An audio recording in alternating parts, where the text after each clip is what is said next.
Director, Eisenhower Center, University of New Orleans, Louisiana. Voices of D-Day. My name is Carl Christ. I am the historian for the 344th Bomb Group Association and will relate the story of the 344th Bomb Group leading 600 planes of the 9th Air Force in support of the landings on Utah Beach on D-Day, 6 June 1944. I was born and raised in New Hyde Park on Long Island, New York. My birth date is February 19th, 1922. In 1941, I dropped out of college and joined Grumman Aviation in Bethpage, New York, as an aircraft assembler on the TBF Avenger. As the war in Europe heated up, I enlisted and was sent to Nashville, Tennessee for classification, and, contrary to popular belief, requested bombardier training as first choice along with the almost total majority of my class. I attended service schools at Santa Ana, California, Cadet Squadron 85, graduated Aerial Gunnery School at Las Vegas, Nevada, and graduated Roswell, New Mexico Bombardier School as a second lieutenant on 13 November 1943. Then on to Lake Charles, Louisiana, with the 336 Bomb Group, RTU, for 4 months of combat training and over 150 hours of B-26 flight time with one of the best B-26 Marauder crews ever assembled. Our crew consisted of pilot Harold Hansen, co-pilot Charles Carley, engineer-gunner Harland Ratliff, radio operator Henry Jankowski, armorer-gunner Lambert Austin, and myself as Dead Reckoning navigator bombardier. I sailed on the Lusitania with Lambert Austin for the United Kingdom, while Hansen and the rest of the crew flew a B-26 on the southern route to England. We joined the 344th Bomb Group, 494th Bomb Squadron on D-Day -1, 5th June 1944. We flew together for almost all of the 65 missions required as the medium bomber tour of duty. I was awarded a Purple Heart for injuries received on a mission to Koblenz, Germany, on 19 November 1944. Lambert Austin, armor gunner, also received a Purple Heart. The pilot of our plane, the Freddie D's, Harold Hansen, and the radio operator, Henry Jankowski, received Distinguished Flying Crosses. All 6 on our crew received air medals with 12 oak leaf clusters. On VE Day, with my 65 missions completed, I was at a replacement depot for return to the USA. I completed my service with the rank of First Lieutenant and was separated in November of 1945.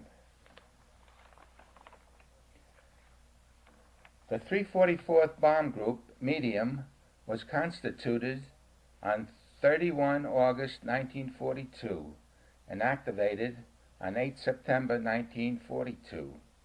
Equipped with B-26 Martin Marauders, it served as a replacement training unit, moved to England in January-February 44, and began combat operations in March, attacking airfields, missile sites, marshalling yards, submarine shelters, coastal defenses, and other targets in France, Belgium, and Holland.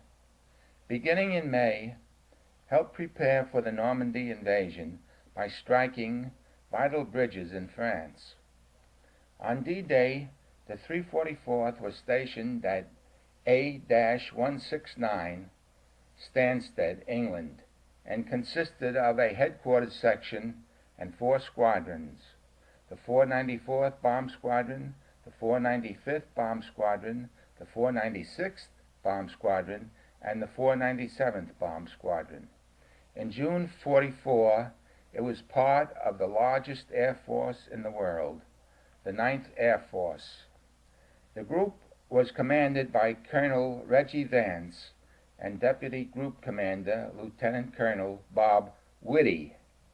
The squadron commanders were 494th Major Bill Hale, 495th Major Jewel Maxwell, 496th Major Jens Norgard, and the 497th Major Delwyn Bentley. Now I'll relate the D-Day participation of the 344th Bomb Group, but first, an explanation about sunrise on that day. Sunrise on D-Day was at 0558. Militarily, there are 3 times of significance in the morning. The first is beginning morning nautical twilight, that is BMNT. This is the time at which the sun is 12 degrees below the horizon. The next significant time is beginning morning civil twilight, that is BMCT, when the sun is 6 degrees below the horizon. Last comes sunrise. From BMNT on, the sky actually begins to lighten. By the time of BMCT, it becomes easy to make out objects, and as sunrise approaches, it becomes quite easy to do so. Accordingly, the landing craft, which started their loading and runs into the beach at 0500, was starting at around BMCT and landing about 1/2 hour after sunrise. Throughout most of their run, they were quite visible to the defending enemy, yet the landing craft needed that daylight because the beaches weren't marked, and without some daylight they would have had no way to find their proper destinations. I think it fitting that we preface our main article with words from General Eisenhower's own story of the war, Arco Publishing Company, 1946. The beach-drenching air attacks just before the landing attained their greatest success on Utah Beach, where the 9th Air Force bombed visually below cloud level. The air and naval bombardments combined did afford invaluable assistance in ensuring the success of our landings, as the enemy himself bore witness.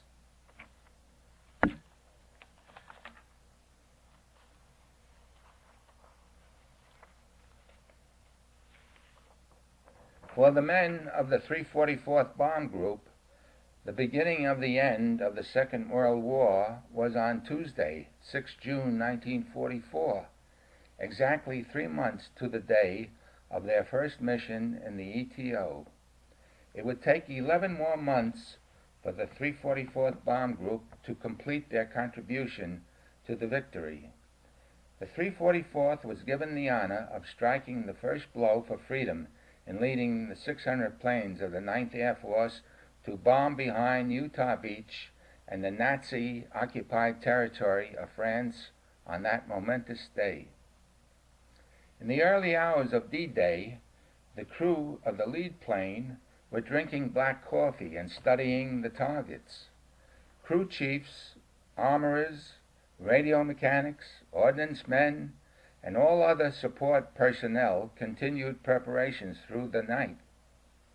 All crew chiefs saw to the readiness of their planes, as did Tech Sergeant John C. Wilder, crew chief of the Mary Jo, which was to perform as the lead plane that day. It had been named by Major Norgard in honor of his wife.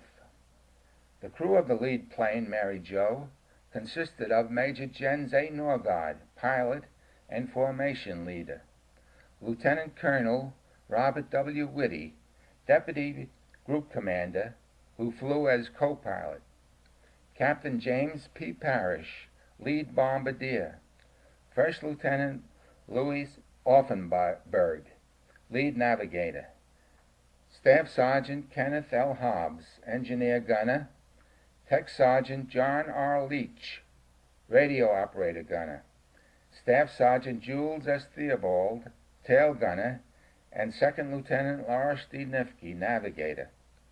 Captain Parrish was later to lose his life on 24 July 1944 on a mission to Tour La Riche, for which the group received the Distinguished Unit Citation for extraordinary heroism in armed conflict with the enemy from 24 through 26 July 1944.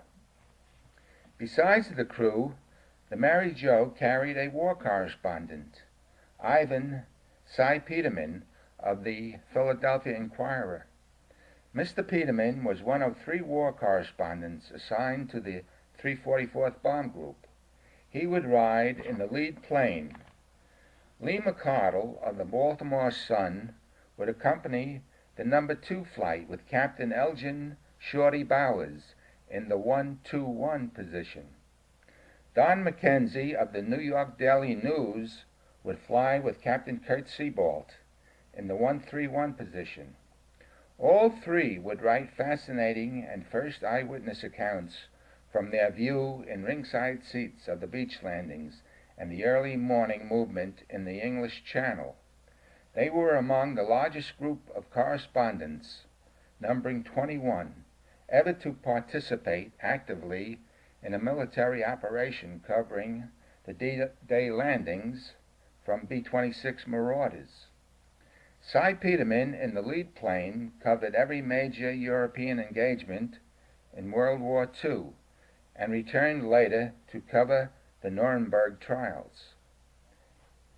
Following briefing, all proceeded to their planes and began last-minute preparations before takeoff. Engines were warmed, and at precisely 0412 hours, 6 June 1944, the first plane, piloted by Major Norgard, formation leader, roared down the runway and into the air. Here is how Lee McCardle described the B-26 Marauder on takeoff. We were off on the dot of our schedule at 4:12 a.m. Majestically, the Marauders of our formation climbed to the level of the full moon. Even on the ground, the Marauder is a graceful ship, poised as if airborne and eager for flight, even when at rest upon its tricycle landing gear. In flight and in formation with its new black and white striped insignia, it has an exquisite moth-like quality." End quote. Every 20 seconds thereafter, the remaining 55 planes in succession roared behind his and circled into formation for the flight across the English Channel, and timed to be at their targets at 0609 hours, or 21 minutes prior to the landing craft operations of the Allied ground forces on the beaches. Landing from the sea by U.S. First Army troops was to begin at Utah Beach at 0630. Now from the personal diary of Jens A. Norgard.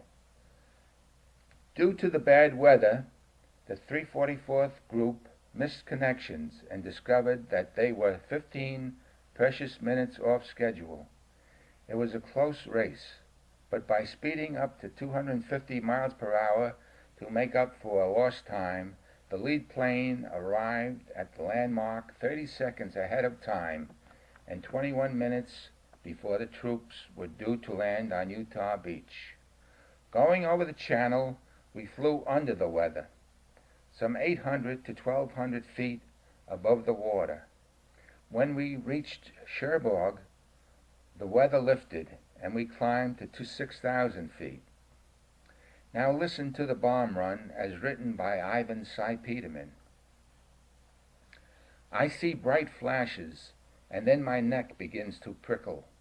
Red traces go shooting past our plane.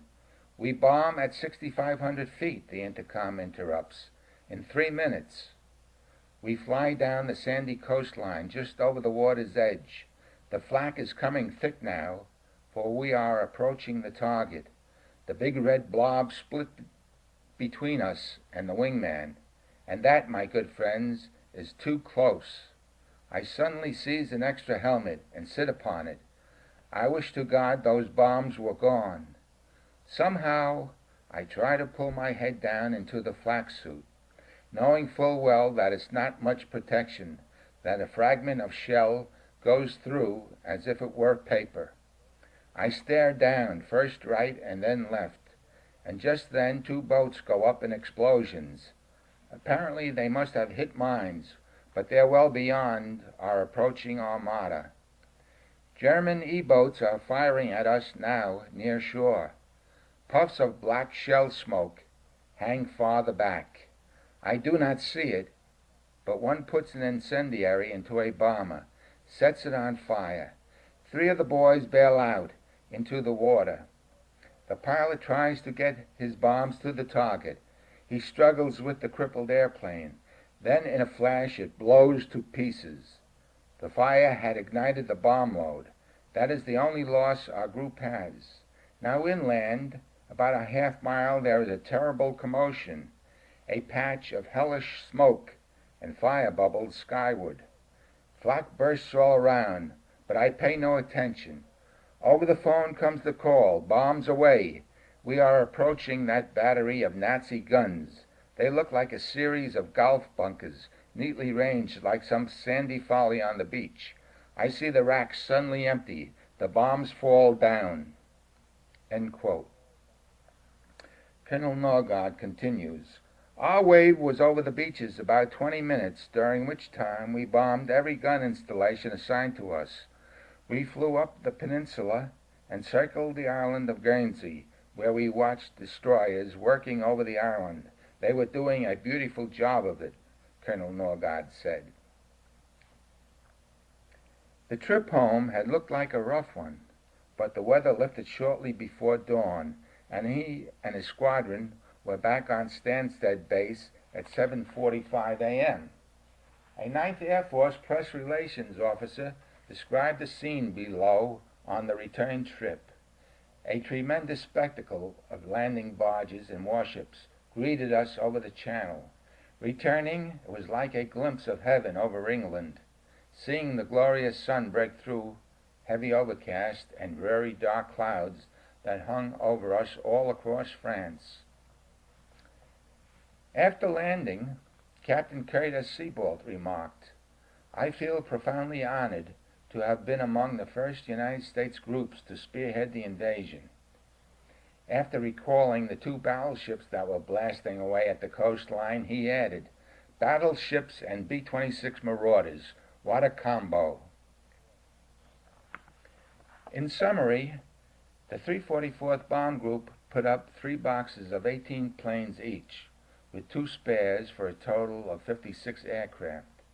51 of these managed to drop their bombs on the 3 targets assigned to them, Beauguillot, La Madeleine, and St. Martin de Verville.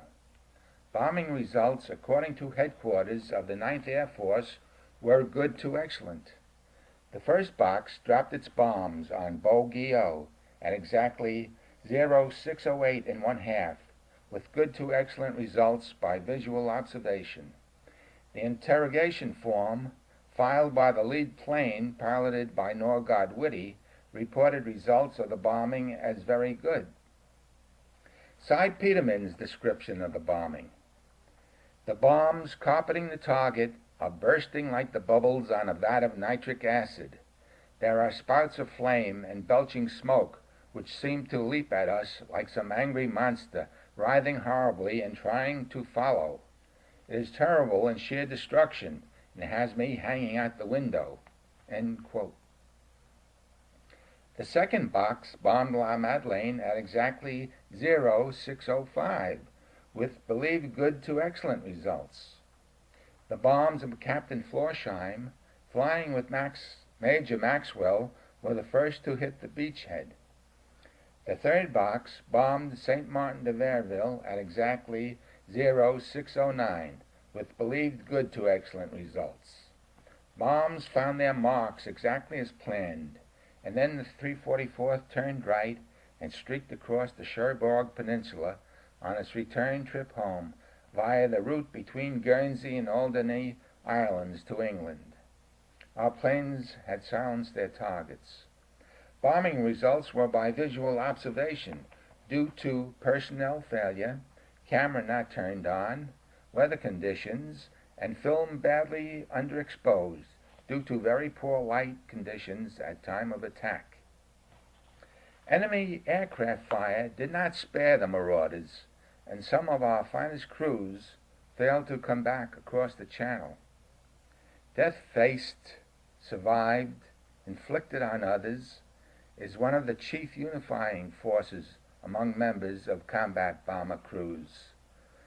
Fatalities are common among military flyers, even in training, peacetime or wartime, no less than combat. It was not only his own death that an airman had to think about, or not think about, but the deaths of close friends and colleagues and fellow crewmen. Mortality is woven into the airman's duties. 2 planes of the 394th Bomb Group crashed after colliding southeast of London in the United Kingdom for reasons unknown. Another 394th Bomb Group plane ditched near Alderney Islands, east of Alone, at landfall and exploded. One of our 344th Bomb Group 497th Bomb Squadron, piloted by Lieutenant James B. McCamey, was struck in the right motor, which caused a fire that appeared to envelop the bomb bay section of the plane. 3 parachutes were seen to leave the plane as it pulled out of the formation and turned left over the channel. Before its burden of bombs could be jettisoned safe and allow the plane to be ditched in the water where rescue of its crew could be effected, the plane exploded in midair. Members of Lieutenant McCamey's crew were Flight Officer J.F. Ketchley, co-pilot; Sergeant J.M. Scott, tail gunner, flew as bombardier; Staff Sergeant S.J. Zuniga, radio gunner; Staff Sergeant M.H. Larini, engineer gunner; Sergeant H.L. Finn, ordnance munitions, flew as tail gunner. A recent missing aircrew report received from the Department of the Air Force gives no hope that the men in the 3 chutes seen to leave the plane over the channel were rescued, and all 6 men regretfully are considered killed in action. It is interesting to note that this was the first low-level mission carried out by the 9th Air Force in over a year. Don McKenzie writes about the low-level conditions of the bomb run thusly: "Scarcely a man who began that run expected to come out alive. Although the crews were briefed to bomb the target from 10,000 feet, they were told just before they took off in the dark that they must come down to 5,000 or even 1,000 feet to get under a lowering cloud curtain, and they realized that their assignment was a suicide parade. At anything under 10,000 feet, the Marauder has a tough time with flak. At 5,000 feet, it theoretically has not even a 50-50 chance. But at 2,000 feet, carbines and machine guns can stop it, let alone 88mm anti-aircraft shells. But this target was considered vital to the first assault. It had been ordered blasted. Behind the shore batteries, a target impervious to anything less than blockbusters sheltered picked Nazi anti-invasion troops. With airborne American troops fighting close to the target on the landward side, and with others landing from barges to seaward, precision bombing was vital, unless large numbers of Americans were to be slaughtered.